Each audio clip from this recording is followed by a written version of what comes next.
Hello, I'm Bea Cupin and welcome to Rappler Talk. After the Philippine National Police Board of Inquiry, or the PNP-BOI, came out with a Mamasapano report that displeased President Benigno Aquino III, former PNP chief and ex-Senator Panfilo Lacson took to social media to express his support for the PNP-BOI. Lacson says a chain of command exists in the PNP, and he adds the president should explain why the Mamasapano incident happened instead of arguing the PNP is not covered by the chain of command. Joining us now is former PNP chief Panfilo Lacson. Sir, thank you for joining us. Thank you for good afternoon, Bea. So 2 weekends ago, you went to Twitter to defend the BOI. This was around the time that Secretary Lacson and Secretary De Lima issued statements reacting to the report. The center of debate was the concept of the chain of command, or the supposed lack thereof in the PNP. Yes. What's your take on that? Actually, I was the one who first commended publicly the BOI report. And for good reason. Because I know personally General Magalong. He's a man of principles. He's an officer. He's a very professional officer because he worked under me when I was chief PNP and even when I was head of the Presidential Anti-Crime Commission. He was my go-to person during all the rescue operations that we conducted against rescue operations of victims of kidnappings. Right. And all the rescue operations that he conducted and participated in were all successful. And I know him quite well, no? And but I cannot understand why Malacanang, as you said, keeps on defending actions undertaken by the president, even bordering on the definition of the chain of command responsibility, and so forth and so on. But sir, where is that confusion coming from? Kasi the cabinet secretaries are claiming one thing, former PNP officials and other experts are the chain of command exists even in a business organization. Yes. It's so basic.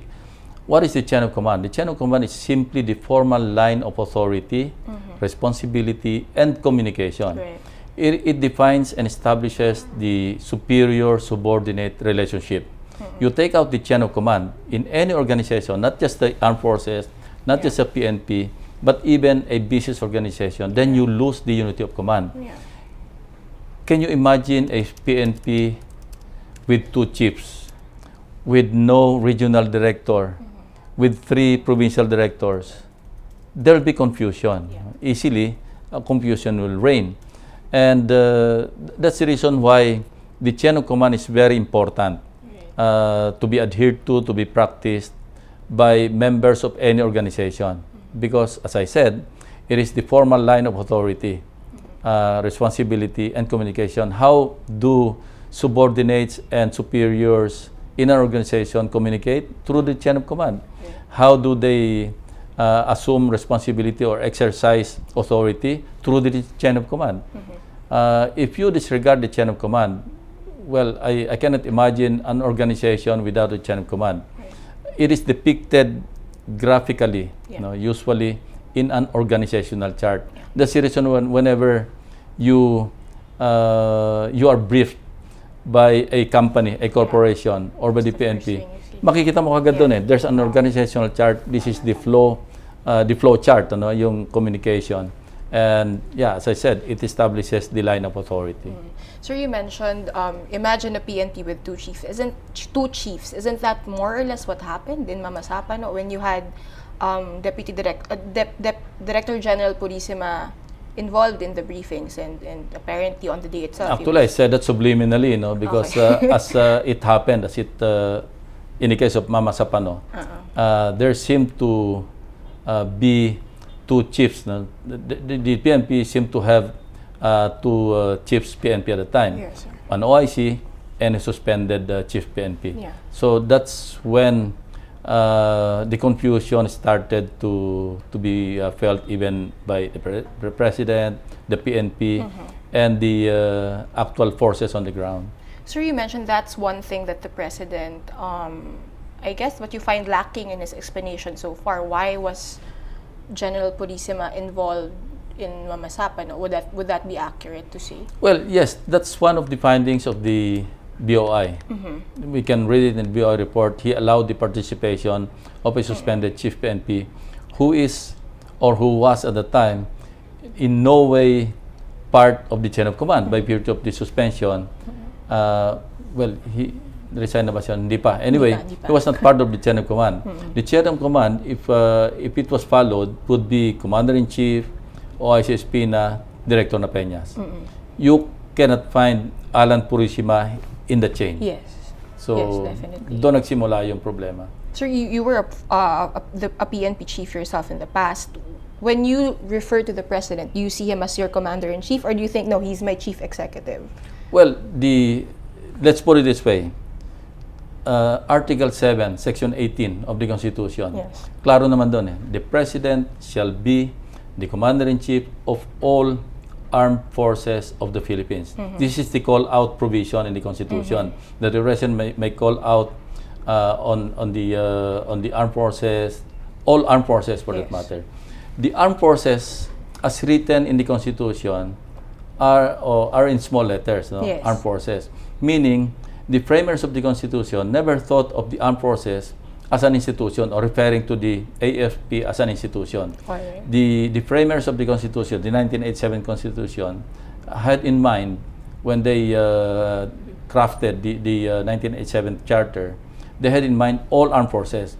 And don't tell me that the PNP is not an armed force. Right. Because it is. Yeah. It is an armed force. And when the Constitution states that the President shall be the Commander-in-Chief of all armed forces in small letters, clearly it also involves the Philippine National Police being an armed force. Even if it's a civilian force. Yes, it is a civilian force, but it is an armed force. Yes. But we cannot say the same thing of the Abu Sayyaf or MILF because they're not legitimate armed forces in the country. Yeah. So one of the things that Justice Secretary De Lima pointed out in her statement on the BOI report was that, and they quote, the BOI should have instead confronted this misplaced military culture and tradition within the PNP as underpinned by its most basic belief that it is still part of the armed forces head-on. Of course, a lot of the officials in the PNP are graduates of the...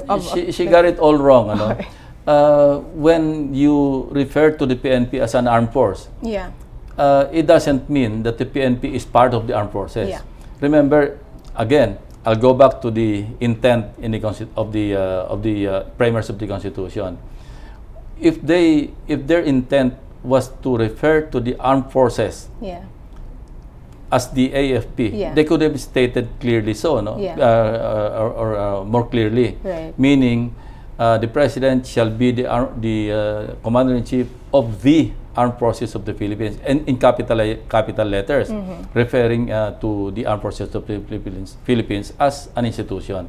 But then they refer to all armed forces, and that should cover all armed forces, including the PNP, which is an armed force. Pero in the PNP, sir, diba, most of the officers are from the PMA.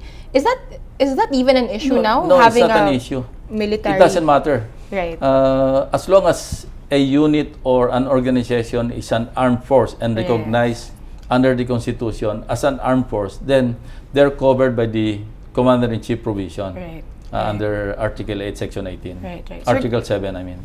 Going back to the BOI report, personally, when you read it, were you surprised by the findings, or were you surprised by their conclusions, the findings of I wasn't surprised at all because, alam mo, Bea, I was consulted by Director Magalong before, or when he got appointed as the head of the BOI, he came up to me and sought my advice. And the very first thing that I asked him, how do you regard your career?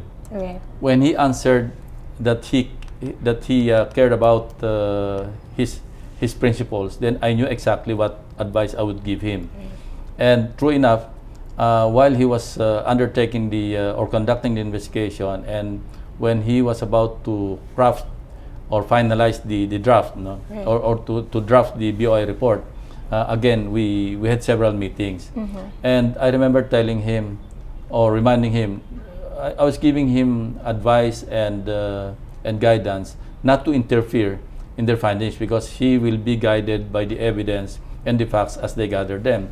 What I was telling him, I can recall, I told him, Benji, your career ends when you retire. Yeah.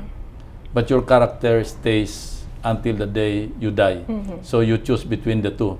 And then he told me earlier that he cared about his principles, then that's more or less parang predictable na which path he would take Yeah. in conducting the investigation and in coming up with the BOI report.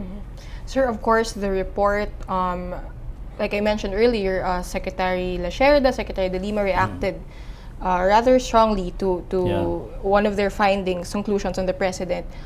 Is that reaction, expected of the executive branch? Well, that's to say that is uncalled for, because the BOI report never mentioned that the president violated any law. Yes. It never mentioned the president as being culpable Yes. of violating the Constitution or any law of the land. It merely stated a fact, and precisely it's a fact-finding investigation, and there's no way for Director Magalong to conclude who would be guilty and who would be innocent, because everything came out as a statement of fact. Meaning, for example, they stated that the chain of command was violated. They never said that the president violated the chain of command. In fact, they qualified that statement that the president has the prerogative to bypass the chain of command. And that is the prerogative not just of the president, by all commanders. A chief PNP may go or deal directly with not the immediate commander, but the lower subordinate commander. Sir, some of the members of the BOI and the operational audit team, you worked with them when you were still in the PNP.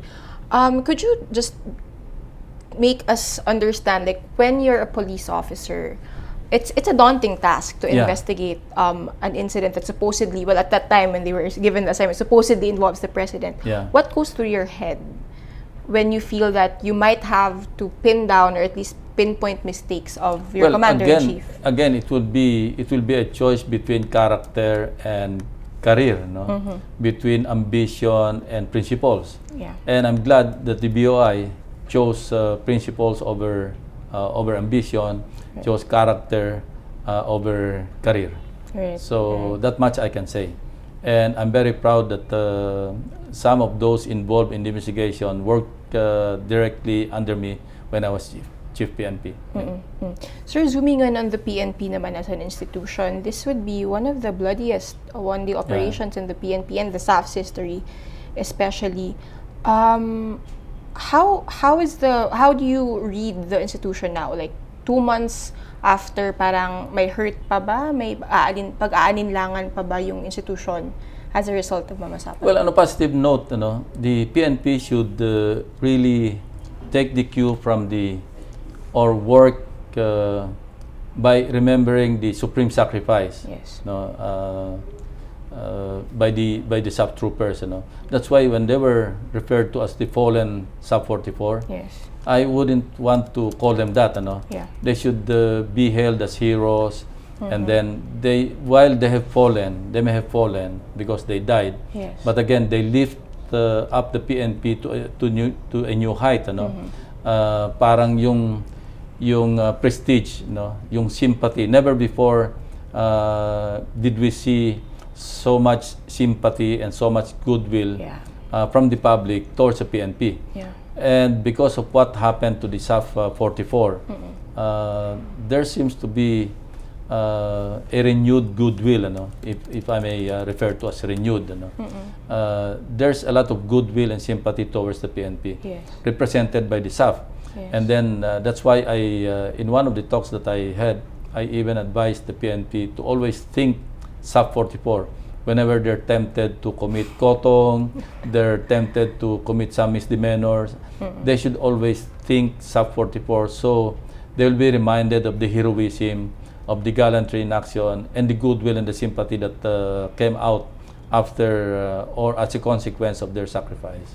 What effects does that have on the institution, sir? Because aside from the 44 deaths, the 18 MILF who died, the 5 civilians, marami ring issue na lumabas, sir, diba? Parang one is the president apparently bypassing the chain of command. the question of why Director General Purisima was Yeah. playing a role. What does that do to the 150 strong PNP? Well, they get confused Yeah. in the process, because they don't know who to believe. The top lawyer of the government, no less than the Secretary of Justice, would say that there's no chain of command in the PNP, Yeah, and yeah, then yeah. the President is not the Commander-in-Chief of the Philippine National Police. There's a lot of confusion, and I hope that somebody will bring this matter to the Supreme Court, because this is an interpretation of the language of the Constitution. Yes. And only the Supreme Court, Right. being the final arbiter and the final interpreter of laws, of the provisions of the Constitution, can resolve all these issues. We can debate until we're black and blue, but we cannot solve the issue of whether or not the PNP has a chain of command, whether or not the President is the Commander-in-Chief of the PNP as well. Only the court can. And I hope somebody will bring this up to the Supreme Court. Talking about the effects on the PNP, sir. Two public speeches by the President. One candid Q&A during an event in Malacanang. How the way he's handling the aftermath of Mamasapano, how is this affecting the PNP? Or first of all, do you think he's handling it well, the President? Yeah, somehow there's an effect on the institution, on the organization. For one, the first public pronouncement when he addressed the public right after the Mamasapano incident, he had a strong message to the SAF, that they didn't coordinate. But the President seemed to have forgotten that 44 of their men perished in that incident in Mamasapano. But I personally, I was waiting for him to give also some address, maybe not as stern, an address to the PNP or to the SAF, but I was waiting for him to also deal with the MILF. But I never heard that. I was thinking, if you have a message to the PNP, Right. you might as well have a message also to the MILF, because after all, it was the MILF, at that time it was already established that it was the combined forces of the MILF, BIFF, Yes, private armed yes. groups, ang nagsama-sama that Yes. caused the death of the 44 SAF personnel. What effect does that have, sir, on the institution? Well, it's kind of demoralizing, Okay. Coming from that same institution. If some of my people, some of my men died as heroes, Yes. defending democracy, defending peace and order, and then you would hear from your Commander-in-Chief a message like, that seemed to be an indictment of the institution, but without any message or the same message to the MILF, to the other side, then it's demoralizing. Sir, another issue that's tied up in the whole the carnage in Mamasapano is, of course, the peace deal between the government and the MILF. If you're the President, how do you tread that line? Holding them accountable while not endangering the peace deal that you've been working on for so many years. Yes, but you can pause for a while, Right. and not necessarily discard the peace talks or the peace process, but you can just even symbolically, when you address the nation, let's resolve all these issues first, and then we go back to talking peace, with the MILF. Yeah. That's what a lot of parties are saying. Instead of just disregarding altogether the cause of the Mamasapano incident, or the persons involved, the forces involved, because the MILF obviously was involved in that incident, and to care about the peace process and nothing more. I don't think it speaks well of a Commander-in-Chief. Sir, one of the issues that actually existed long before Oplan Exodus, the PNP has been headed by an OIC for almost 3 months now. It's been 2 months. No, it's almost a month. Yeah. Or more since December, January. 3 months. Yeah, 3 months since the suspension of General Purisima. Like you said, it's hard to have two PNP chiefs at the same time. What effect does not having an acting or a full-time or even an acting PNP chief have? Many. There's too many effects. For one, if you're an OIC, you cannot exercise the authority and the powers vested on a permanent chief PNP. Okay. One, the chief PNP is the one authorized to promote Yes. from PO2 all the way up to superintendent. That's within It's his a lot authority. of, And if an OIC is the one at the helm of the PNP, then all these promotions are pending. They're on hold because nobody will promote them. Second, he cannot appoint regional directors, provincial directors. That's the reason why there's so many OICs in the PNP. And there's nothing wrong if the president or had the president appointed General Espina, even as acting chief PNP, because it's against the PNP law to appoint somebody who's retirable within 6 months. Oh, right. That's true. But then if he cannot appoint General Espina, he might as well choose from the other a younger generation, I guess. Yeah, because anyway, under the law, he can deep select even down to senior superintendent rank. No? Sila yung mga eligible to be chief PNP, or in the case of the armed forces, even a colonel, a full colonel, may be appointed as chief of staff. The president can go down as deep in choosing the chief PNP. Sir, a lot of confusion over the delay in appointing or the length of time it has taken to appoint a PNP chief. One point is that you can't, just to clarify that, sir, are you restricted because there's still a standing 4-star general? Is that any reason to No, stop it doesn't yourself? matter, no, because rank and position are two different things, two different matters altogether. You get your rank by virtue of your position, but rank is not a requirement to get the position. Right. No, even so many chiefs of staff of the Armed Forces of the Philippines, and even chiefs PNP were appointed when they were not holding the 4 stars on their shoulders. I was appointed chief PNP when I was only a director, and then I got my promotion in due time. Okay. And that's the way it goes, because you cannot have 2 4-star rank officers in the PNP. Yeah. And even if Alan Purisima still carries the 4 stars on his shoulders, it is not a bar to appoint a permanent chief PNP or even an acting chief PNP. The only downside, as far as the one who will be appointed, is that he cannot get the 4th star. You have to stay either 3-star or until whatever. that rank is vacant, because under the PNP law, there's only 1 4-star rank. There are only, I think, 3 3-star rank, and so forth and so on. It's in the plantilla. You mentioned, sir, the delay in promotions, but how about for daily operations, or like, how the PNP runs itself? What does having a mere OIC mean for the institution? Well, if you are merely an OIC, then most of the time you hesitate.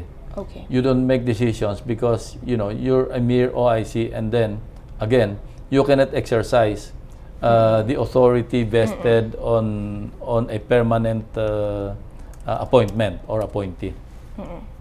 So in effect, it's adding to the problems of the Yes, PNP. it is affecting even the operational effectiveness or efficiency of the PNP. It is affecting the morale. It is affecting some administrative matters, because documents will not move as efficiently as they can move when the ones holding the positions are on permanent status. But of course, this is something that sitting officials will not admit, that it's affecting Oh, they them. won't. Yeah, they won't. They will deny that, of course. But sir, what do you think is keeping the president from finally just picking on acting? Well, I really don't know. I cannot see the wisdom in not appointing a permanent or even an acting chief PNP. If he is waiting for General Espina to retire in June or July, and he cannot appoint him as permanent chief PNP because he has less than 6 months in the service, then why not just appoint him as acting chief PNP? Or if not, he can just pick a new one. It's been 3 months, and the vetting to choose a chief PNP, I don't think, because they have their service reputation, their service record. It's easy to vet, ano? It won't take you 3 months to vet the next chief PNP. Among the many problems of the administration now, has to be one of the biggest crises that they've faced since he took office. Politically, his numbers, trust ratings have dipped since the incident. What can the president do to at least regain the trust from the public? Still do. What can he still do something to fix it? For me, I'm talking. This is my personal opinion. When the BOI report came out, followed by the Senate report, that was an opportunity for the president to make amends. Meaning, he could own up to the responsibility, assume responsibility for what happened in Mamasapano, since the BOI report already, because he was the one, in effect, who ordered the creation of the board of inquiry through the alter ego, Secretary Rojas. And since there is already the findings, and the Senate report also came out, and somehow may parallelism yung findings ng dalawa. So that could have been a good opportunity for him to make amends and say, yes, the BOI report has already been submitted, it's out, and then the Senate report. So I think, in so many words, because assuming responsibility does not automatically mean admitting liability. Those are two different things. In the first place, there is no law that imposes liability on command responsibility. So many great leaders of great nations, in the United States, for example, President Kennedy, after the botched invasion of the Bay of Pigs in the south coast of Cuba, right away he said, I'm the responsible officer of the government. Success has 100 fathers, failure is an orphan, or defeat is an orphan. But somebody must assume responsibility, and I'm assuming that responsibility. Hillary Clinton, when she was Secretary of State, after the armed attack on Benghazi in Libya, right away, she said, I'm the leader of 60,000 plus people all over the world. And I take responsibility on Benghazi. No, in no uncertain terms, very clearly, they assume responsibility. So there's nothing wrong for a leader to assume responsibility over some incidents, unfortunate incidents that involve your own people. Even if operationally or tactically you weren't privy, it's already owning up to. Yes, well, Secretary Clinton was thousands of miles away from Libya when it happened, and yet she assumed responsibility right away. Sir, I know police and government officials have been calling on people not to drag politics into Mamasapano, but you can't avoid it because we're heading into an election year. What effect will this have, you think, on the ruling Liberal Party and how? I really don't know. It's hard to, because elections are more than a year away. And Filipinos are we are forgiving, and there's a very short memory span, and it will come to pass, and there'll be other issues that will come out that need to be addressed by the president, by the administration. And I do hope, because sayang we have a president who has not stolen from us, we have a president who is not corrupt, we have a president who cares about the monies of government. So to me, as far as I'm concerned, kung hindi corrupt yung presidente, sabi ko nga, at least 50% of the battle is already won.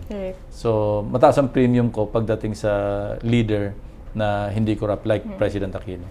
Has he spoken to you about after the Mamasapano clash, or? Well, yes, we short lang, saka insignificant conversations about but also touching on Mamasapano. And I'm not at liberty to divulge because these are private conversations. So other key personalities who also happens to be part of the Liberal Party and has to do with the PNP Interior Chief, Mar Rojas. How do you think he's been handling this? Of course, it can be argued that he was a non-personality because he didn't know about the operation. I'll talk from a point of view of myself and myself only. Yes, sir. Yes, sir. If I were him, I would have offered at least my courtesy resignation for not being informed of a very sensitive operation, large-scale operation at that, like Mamasapano. But the argument, that's his call, But the argument is he's not part of the chain of command. Because he's not. He's an alter ego. But he's not part of the chain of command because chain of command goes from the commander-in-chief straight to the chief PNP or the OIC chief PNP. But being an alter ego and being a close friend of the president, di ba mas magandang, medyo monitor mo nga, merong sensitive na information. We're not talking here of chain of command anymore. We're talking here of, of trust, of friendship, of being, on the saddle in so many ways. I have to drift a little away from PNP and Mamasapano into politics. A name that's parang this whole incident has shaken the setting of 2016. A name that suddenly gained national prominence since the clashes. Davao Mayor Rodrigo Duterte. What do you think? How would you explain a sudden rise in Well, probably people are looking for an alternative, Okay. And probably some of the people, 12% of them, based on the survey, saw him as that alternative because they're looking for a strong arm leadership. They're looking for a gung-ho leader who can address better peace and order and so forth and so on. So it's a reaction. It's a reaction. Somehow a reaction to Mamasapano. Another name that's prominent in Mamasapano now, and also in the presidential surveys, is Senator Grace Poe, but her numbers are kind of volatile so far. What do you think? Well, she represents compassion. She represents a fresh face. She represents, or she does not represent a traditional politician. She's untainted, because bago pa nga sa politika. And the way she handled the Mamasapano hearings in the Senate, parang two-termer na. So not like a newbie senator. Not like what happened in the House of Representatives. Everything. That's another issue. Sobrang confused ang situation. So yun, reaction because people react to events, especially events that somehow touch their lives, and events that rock the nation, events that affect the national leadership. People tend to react to that. So I have to ask you this question. How about you? What are your plans for 2016? Well, let's put it this way, people, not a few people have approached me, and they're still approaching me. To go for it. They're urging me to run for a higher office. And I would tell them, aside from telling me that, you better tell also your members of your families, your neighbors, your friends, because after all, politics is more of a perception game than anything else. And if you tell me that within the confines of this room, then it's only you and me that hear your proposition, your proposal, your suggestion. So I would just advise them, if they tell me that, just tell your neighbors, tell your friends, and let's see. Because I've been in the Senate for 12 years, 2 terms, and I've been in government service for at least 4 decades, and I'm not getting any younger. But the passion, the passion is still there. If you ask me if I still, have the intention of serving in another capacity, the answer would be yes. But then I'm in a dilemma whether to rev up my engine and surge ahead. But another question that comes to mind is, how long will the fuel last? How long will the power be sustained to reach the finish line? That's another matter. the intention is there, but will you be up to the expectation of the people? And this is a democracy, this is free country, and it is the perception that counts. How long are you giving yourself, sir, before you make a decision on whether? Well, filing of certificates of candidacy comes not earlier than October 15th. Yes. So maybe give or take a month before the filing, I shall have firmed up. As I said, the road forks somewhere, no? Yes. And when I come to the fork in the road, that's the time that I will decide whether to turn left or turn right or go straight ahead and just be a civilian. Or take a detour. Yeah, take a detour. But right now, I have not come to the fork in the road to firm up my decision. Sir, okay, going back to the PNP, almost 2 months since Mamasapano, as a former chief yourself, you know how it feels to be part in the PNP, to handle the officers now. What can they do to really move forward, move on, or at least was move on even the right term? Move on from Mamasapano? Yeah, just go on with their day-to-day activities. They have a mission to perform. They should not be distracted by all this. There's so many distractions, especially yung political noise. But they should just go on and perform, maintain peace and order, prevent crimes, and then do what they are supposed to do, instead of engaging themselves in all these debates about chain of command, command responsibility, and so forth and so on. Because after all, they receive their salaries from the taxpayers, and they owe it to the taxpayers to to accomplish their mission and do their task. And that's your advisor, or is that an order to the PNP? It's more of an advice. It's an advice. Because I'm no longer if I were the chief PNP, I would tell them that, and that would be an order. Yeah, that's true. Yeah. That's the words that you have to be careful with following the Mamasapano. So thank you for joining us. Yeah, thank you very much. It's been a very fun discussion. We've been talking to former PNP Chief Panfilo Lacson about the Mamasapano operation and the troubles facing PNP. I'm Bea Cupin, and thank you for watching.